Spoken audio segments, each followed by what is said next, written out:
जब से यूपी चुनाव शुरू हुआ है तब से हम देख रहे हैं बीजेपी प्रत्याशियों के न जाने कितने भड़काऊ भाषण वाले वीडियो अब तक वायरल हो चुके हैं। अभी कल से एक वीडियो बहुत ट्रेंड पे है। भारतीय कम्युनिस्ट पार्टी के joint secretary Arun Wankar sir इस वक्त हमारे साथ है। तो सर क्या हो गया लोगों को, ये सुबह शाम से भड़काऊ भाषण देना ही जानते हैं। अभी देखे आपने वीडियो में, आप इस वक्त स्क्रीन पे भी देख सकते हैं, आप प्ले होगा ये वीडियो। जान ले यह गांव का जवान हिंदू अगर दूसरे तरफ जात बा तो की जान लो तेरे अंदर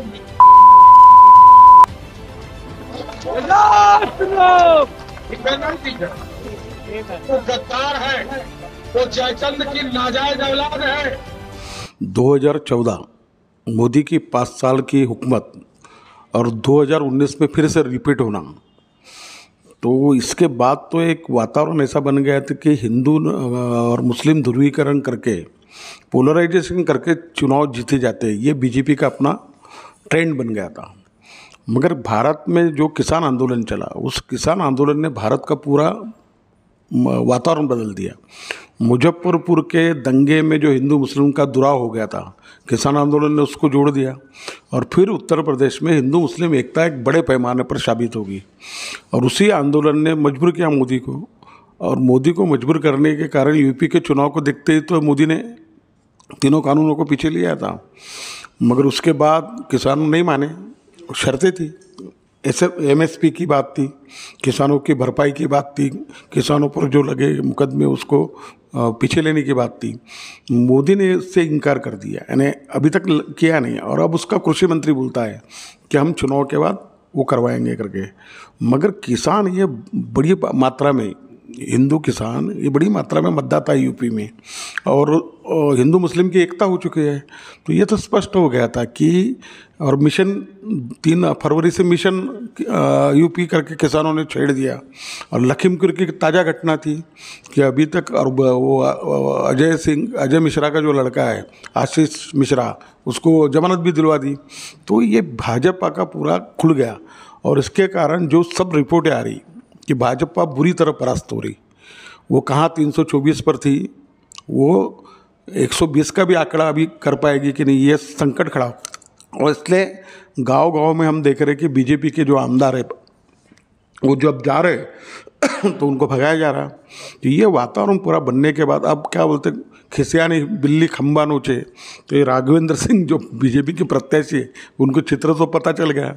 तो आखिरी उनका हिंदू ध्रुवीकरण का मुद्दा क्या है कि मुसलमानों के नाम पर जो द्वेष भर के रखा है हिंदुओं के बीच में, तो ये बोलना कि अगर तुमने क्या वोट नहीं करते भाजपा को तो मुसलमान का खून है, ये जो धमकी देना, तो ये द्वेष का जो राजकारण उन्होंने अब तक किया, उनको लगता है कि हमारे हिंदू इसके कारण पलट जाएंगे। ये होने वाला नहीं।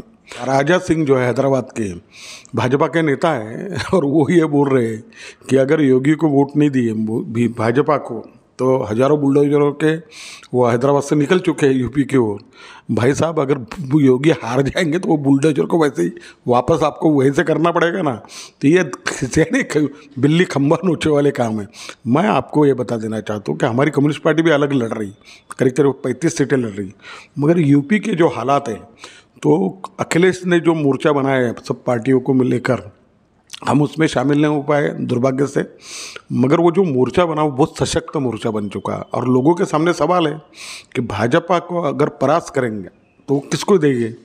मगर इसी दरमियान में प्रियंका गांधी ने भी जो बेटी पढ़ेगी और लड़ेगी ये जो नारा दिया, तो उसका भी एक अपना वजूद बन गया। और BSP का एक अपना वजूद है। तो अभी आने वाले दिनों में, तो पहले ऐसा लग रहा था कि 220-222 तक अखिलेश जाएंगे और ये 150 के तक सिमटेंगे।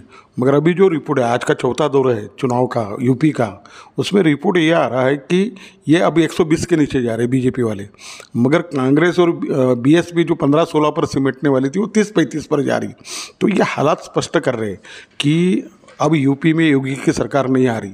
और इसलिए आप अब ये तो अपन चौथा दौर देख रहे हैं, 7 दौर है, 7 मार्च तक चुनाव है।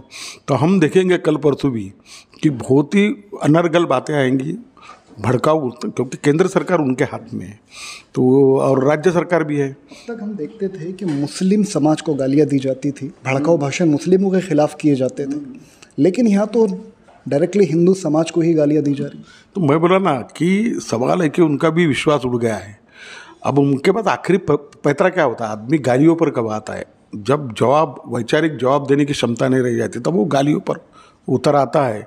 और इस तरीके के जो राघवेंद्र सिंह का जो बयान है वो बहुत बड़ा, यानी हार गए हैं, पछता गए हैं। और इसलिए वो आखिरी उन्होंने चलाया, क्योंकि आप एक बात ध्यान में रखने का, आज चुनाव का दौर है, इसलिए उन्होंने कल परसों जो वीडियो में वायरल होते हुए दिख रहा है, तो एक दिन पहले ही तो किया जाता ना लोगों को उतने में क्या हो जाएगा।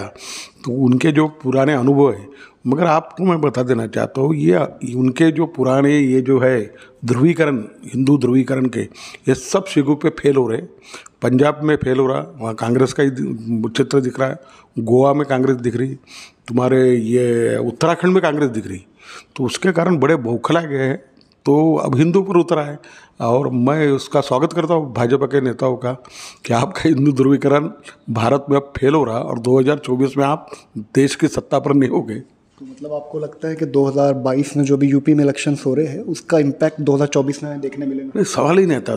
उत्तर प्रदेश 80 लोकसभा की सीटों वाला क्षेत्र है। अगर ये जो उन्होंने ध्रुवीकरण का मुद्दा 2014 में जो सक्सेस हो गए थे, और वो लगातार चला 19 में भी, तो वो तो टूट रहा अब यूपी में। तो ये टूटने के बाद भाजपा का केंद्र में सत्ता आने का सवाल कहाँ से आता?